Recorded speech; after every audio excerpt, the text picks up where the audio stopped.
Bonjour tout le monde, bienvenue à notre capsule Parlons Succès. Aujourd'hui, on est très privilégiés, François et moi. Oui. Bonjour Tania, ça va bien? Ça va toujours bien. Oui, good. Alors aujourd'hui, on est avec Charles. Bonjour. Charles Drouin. Oui, président de la compagnie Prospect. Wow. Bonjour Charles. Bonjour. Ça va bien? Ça va très bien toi-même, Yes. François? Oui. Hey, merci Tania. d'avoir accepté l'entrevue. Ça me fait plaisir. On veut savoir, Charles, d'où tu viens, où est-ce que tu es maintenant, puis c'est quoi ta vision pour le futur? C'est assez On large. va commencer avec la question numéro 1. C'est assez large, Numéro c'est plusieurs Charles, questions. Moi, je connais un petit peu Charles, puis je pense qu'avant Prospect, si je me trompe pas, tu étais plongeur, mais pas plongeur à cage au sport. Non. Je parle d'un vrai plongeur. Un vrai plongeur. Oui. En fait, j'étais à 20 ans, j'étais représentant chez Nokia pour l'Est du Canada. Ok. C'était ma première job. OK.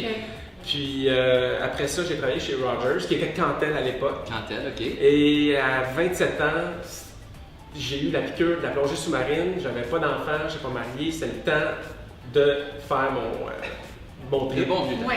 Et puis, fait que j'ai été en République dominicaine, puis j'ai plongé pendant 3 ans, ou Ouais.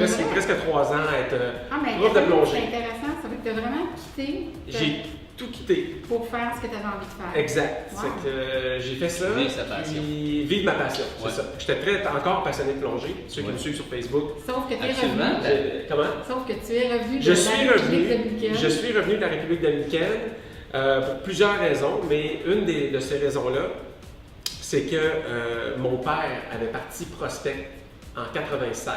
Ok, c'est ton père. qui Mon est père parti. avait démarré l'entreprise Prospect, puis il n'était pas en immobilier du tout.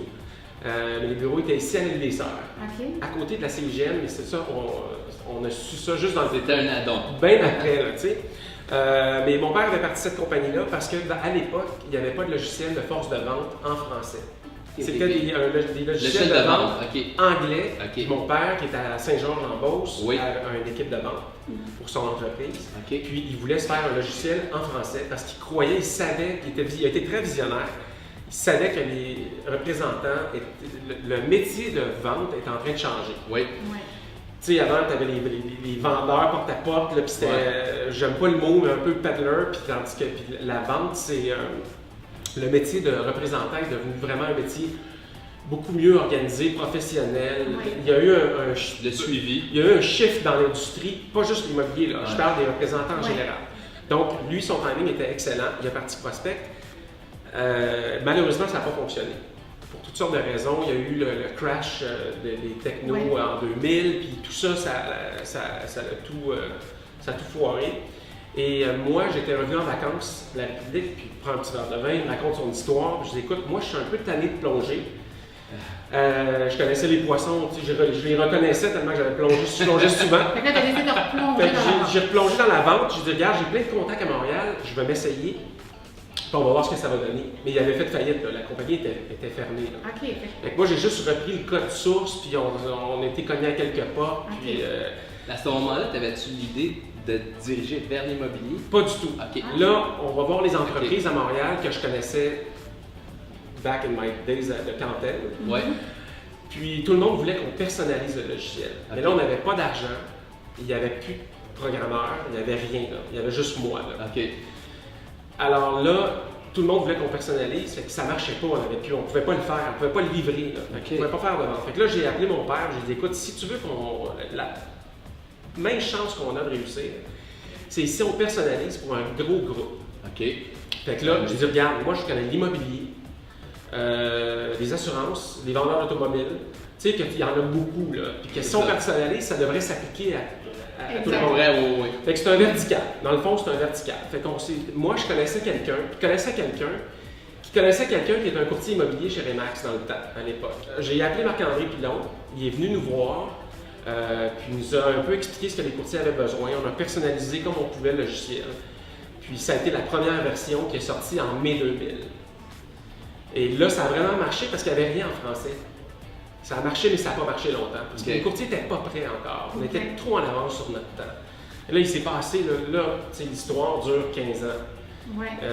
Il y a eu la BD locale avec la Chambre immobilière du Grand Montréal qui nous a donné un petit boost, mais ça n'a pas vraiment marché. Puis, finalement, en 2006, on faisait des ventes d'à peu près, pour vous donner un ordre de grandeur. Ouais.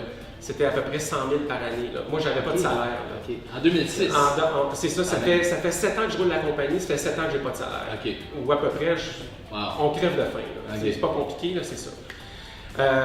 Donc, je fais le service à la clientèle, je fais les ventes, je programme pas parce que je suis pas programmeur, mais on a un développeur. C'est ça. Mais finalement, on s'en sort quand même, là, malgré tout, mais on vit modestement, disons. Et puis là, on a décidé, en fait, c'est une longue histoire, mais pour la faire courte, c'est qu'on installait des CD à l'époque. Toi, tu as connu Prospect sur CD. Oui, absolument. Et là, on allait installer ça, mais les courtiers avaient Windows Millennium dans le temps, ça crashait tout le temps. C'était un bordel. Là, je me suis dit, si on a autant de difficultés à avoir juste le courtier qui installe le CD et que ça ne marche pas parce que les courtiers n'étaient pas vraiment intéressés à l'informatique, ils voulaient que ça marche tout de suite puis je les comprends. C'est ça. Ouais. Mais c'est les ordinateurs, c'est la technologie qui n'était pas là. C'est ça. Donc, on s'est dit, OK, pour survivre, il faut que ce soit web. Le premier logiciel web, c'était Yahoo puis Hotmail. C'est là qu'on a dit, ben là, regarde, on peut le contrôler à distance, les courtiers n'auront pas besoin, n'auront pas de difficulté à l'installer. Puis là, c'est là qu'on s'est lancé dans la version web. Et là, moi, je suis allé voir chacun des membres du conseil d'administration de la CIGM. Okay. Puis je leur ai dit, regardez, on est le seul outil en français. On le fait web, ça va être facile. J'ai besoin du backup de l'industrie. Il faut que... faut que j'aille de l'aide. Faut qu'on ait de l'aide, sinon il n'y en aura pas de logiciel. C'est trop cher à faire. Puis... Fait que la Chambre, évidemment, ils ne sont pas là pour sauver des compagnies. Là. Non. Ils ont dit, regarde, quand tu auras un bon produit, tu viendras nous voir. Puis s'il est vraiment bon, ben, on va le prendre. Fait que, OK, c'est correct, je vais faire mes devoirs. Là, mon père a bien investi avec moi, puis on a fini par livrer une version web. Et ils ont vraiment aimé le produit. Là, je veux rassurer les gens parce qu'il y en a qui vont dire, j'ai souvent entendu ça, la CIGM fait vivre Prospect. Ouais. C'est pas vrai. Pas vrai. Le produit était bon, puis la preuve, c'est que Montréal a embarqué, c'est vrai, mais on a signé Los Angeles qui ont pris la version web. C'était 55 000 courtiers. Wow! Donc, 55 000 courtiers là-bas. Dis-moi, comment ça s'est fait, cette étape-là, la transition avec Los Angeles? Bien, c'est tellement long, c'est tellement passé d'étapes. OK, mais moi, ce que j'entends, le mot qu'on entend, c'est ça. C'est tellement long. C'est tellement long. Fait que ça veut juste dire que c'est ça. On a entrevu des gens de succès, t'en es un. T'es une preuve de réussite, mais t'es une preuve de persévérance. Persévérance, c'est vraiment. Jamais lâcher. Parce qu'aujourd'hui, après le long processus, les gens de l'immobilier, parce qu'on a des gens aussi qui ne sont pas dans l'immobilier qui nous écoutent, peut-être tu peux parler un petit peu, c'est quoi ton logiciel? Je pense qu'on l'a tout compris, là, c'est pour gérer la base de données, les suivis, et ainsi de suite. C'est un système aujourd'hui qui est extraordinaire, qui est à la fine pointe. Tout est bien rodé aujourd'hui. Oui, mais il ne faut jamais arrêter. Exactement. Je suis sûre qu'il y a des nouveautés qui s'en viennent. C'est ça. Plein de nouveautés. On vient d'en sortir une nouvelle version parce qu'on a l'application mobile de Prospect qui est maintenant, en passant, l'application mobile qui est maintenant utilisée par 190 000 courtiers 190 000 en Amérique du Nord. Bravo. Donc, parce que c'est aussi l'ouest du Canadien. On a presque tout le... à part, on a 38 chambres au Canada. 38 chambres. C'est ça. On a presque toute la Californie. Et il y a le PR release. Là. Ça, je suis assez fier de le dire. Puis je suis fier de mon équipe. Puis je les applaudis parce que c'est pas juste moi, il y a une équipe en arrière de moi. Faut jamais l'oublier. C'est un succès d'équipe, mais à Cupertino, fait que San Jose, qui est le Silicon Valley. Okay. C'est MLS Listings qui est là. Donc, c'est le berceau des technologies. Là, c'est Facebook, Apple, tout le monde est là. Ouais. Ils ont 17 000 courtiers, puis ils ont choisi notre application mobile. Bravo. Wow. Donc, la MLS Mobile, dans le Silicon Valley, c'est une compagnie de Montréal qui l'a fait. Fait que on est vraiment fiers de ça. Puis c'est ça, juste pour la petite histoire, c'est que quand on a commencé avec Marc-André Pilon, puis qu'on a commencé en immobilier, puis qu'on a voulu entrer en contact avec la Chambre, on s'est aperçu qu'on pouvait y aller à pied.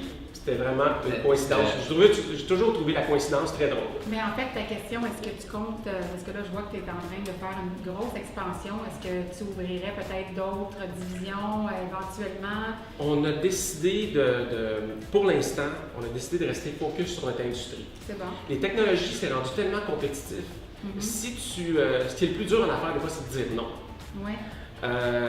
Mais j'ai appris à dire non et rester focus pour demeurer le meilleur dans ce C'est que vrai je que fais. c'est ça, hein? Absolument. Si on s'est appris un petit peu trop, on se dilue. Ouais. Puis T'es on plus perd de meilleur dans ce pression. que tu fais. Exactement, ouais. Donc, on a eu, tu sais, j'ai eu des planificateurs financiers qui nous ont demandé de faire quelque chose. J'ai eu des gens de l'automobile. Tous les verticaux que j'avais considérés au début sont tous venus nous voir ou à peu près. Puis j'ai toujours dit non. Parce qu'on s'est dit, OK, on a pris une décision d'être en immobilier. On va être les meilleurs, on ne se fera pas dépasser. Donc, puis il y a tout le temps des nouvelles compagnies qui arrivent, il y a tout le temps des jeunes pousses qui ont des idées. J'admire ça, mais tu sais, nous, on n'a pas l'intention de se faire dépasser. Donc, on reste très focus sur l'immobilier. Bon. Ça, c'est le message que j'ai à passer s'il y a des entrepreneurs qui écoutent la capsule. C'est faut rester focus. Ouais. Faut vraiment. Moi, je pense tout le temps aux joueurs de hockey là, qui finit par se rendre à la Ligue nationale. C'est de la persévérance, il est focus. Tout à fait.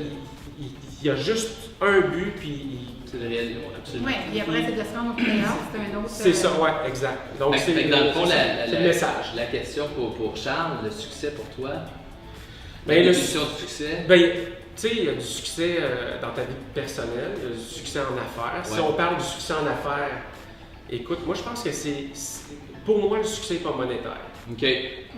Le succès est de t'accomplir, et puis l'argent va suivre. Tu sais, c'est comme, tu peux pas le faire pour l'argent. Il y en a qui le font, mais il y a une conséquence à ça. La conséquence, c'est que tu vas peut-être réussir. Tu vas peut-être réussir. Puis il y en a plein qui réussissent, puis leur motivation principale, c'est de faire des sous. Mais tu sais, si demain matin, je me réveillais avec un cancer, puis il me reste 1 mois à vivre, puis je suis riche, ça ne te donnera pas grand-chose. Si tu t'es accompli, puis tu as l'argent en plus, tant mieux, tu sais. Mais je trouve que la réussite en affaires, c'est de s'accomplir, puis de créer quelque chose, puis d'apporter quelque chose aux autres. Moi, c'est ça le succès en affaires. Puis je reviens tout le temps mon exemple, mon analogie avec les joueurs de hockey. Si tu joues au hockey pour être riche, tu te rendras même pas dans le junior. Okay? Faut que tu joues au hockey parce que tu aimes le hockey. Tu es passionné. T'es passionné. Mais la passion,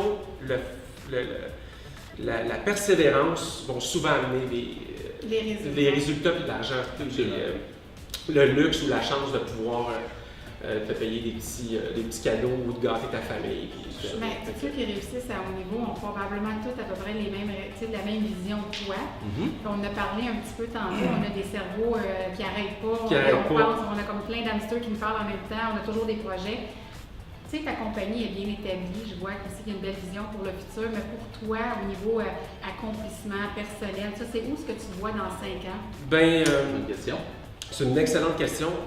Moi, Prospect, on vient de déménager dans les nouveaux bureaux. Vous voyez le nouveau logo qu'on a très joli. C'est, puis ce que je dis à mon équipe, c'est qu'on est toujours en mode start-up. Pour moi, là, c'est Prospect, ça fait pas 17 ans que ça existe. Dans ma tête, quand je me lève le matin, là, ça fait 2 mois. Puis on part. Puis moi, je fais toujours une blague avec mon père, parce qu'en passant, mon père, il avait 50% des parts. Je l'ai racheté il y a quelques années, mais on se parle très souvent. Puis on fait tout le temps une joke, on se dit hey, écoute, encore un autre contrat, puis d'après moi, on décolle. Puis ça va décoller, on va l'avoir, ça décolle. Puis à chaque fois que je le vois, malgré que là, on réussit très bien, je dis tout le temps hey, on est sur le point. On est sur le point de décoller. Mais il ne faut jamais prendre rien pour acquis. Puis, je suis en mode start-up, les technologies évoluent vite. On a un but, nous, on a une mission, puis on la respecte, puis tout le monde la connaît, la mission ici chez Prospect. We stick by it. On ne dira jamais de cette mission-là. La plupart des compagnies technologiques qui émergent aux États-Unis ont un but, c'est remplacer le courtier. Ils veulent déplacer, ils veulent remplacer le courtier dans la transaction. Puis moi, je ne crois pas à ça. Non. Moi, je ne crois pas à ça. Puis je le sais, là, puis je le sais plus que jamais parce que l'année passée, j'ai vendu ma maison. Puis j'aurais eu toutes les raisons du monde de la vendre moi-même, ma propriété. Je ne l'ai pas fait. Je ne l'ai pas fait parce que, de par la nature de mon entreprise, ça aurait été trahir mon industrie. Puis ton expérience. Mais la première raison que je l'ai faite, c'était parce que je me suis dit, moi, je ne peux pas vendre moi-même. Malgré le fait que, j'aurais pu le faire parce que je connais ça. Mais quand j'ai fait la transaction, c'était tellement émotif que j'étais tellement content d'avoir mon courtier que là, j'ai beaucoup appris de ça. Donc, notre mission, ça a toujours été ça, mais c'est encore plus fort depuis ma transaction. c'est que nous, on aide le courtier à être plus fort et à en apporter encore plus en transactions. Fait qu'on est complètement le contraire de tout ce qui est en train d'émerger aux États-Unis. On ne veut pas remplacer le courtier, on veut l'aider à être plus fort et à amener encore plus. Donc, où je me vois dans 5 ans? Et on a 20% du marché nord-américain, puis j'en veux au moins 50. Bien, merci beaucoup. Ça me fait plaisir. Merci d'être venu chez Prospect aujourd'hui. Yes. Hey, merci. Ça me fait plaisir. Puis, pour les choses qui s'en viennent avec Prospect, on va sûrement vous en parler dans un temps futur. Si jamais vous avez des questions, bien, vous savez où nous rejoindre. Yes, Alors, merci Tania. Merci tout le monde. Merci. Bonne journée. Bonne journée. Bye. Bonne journée.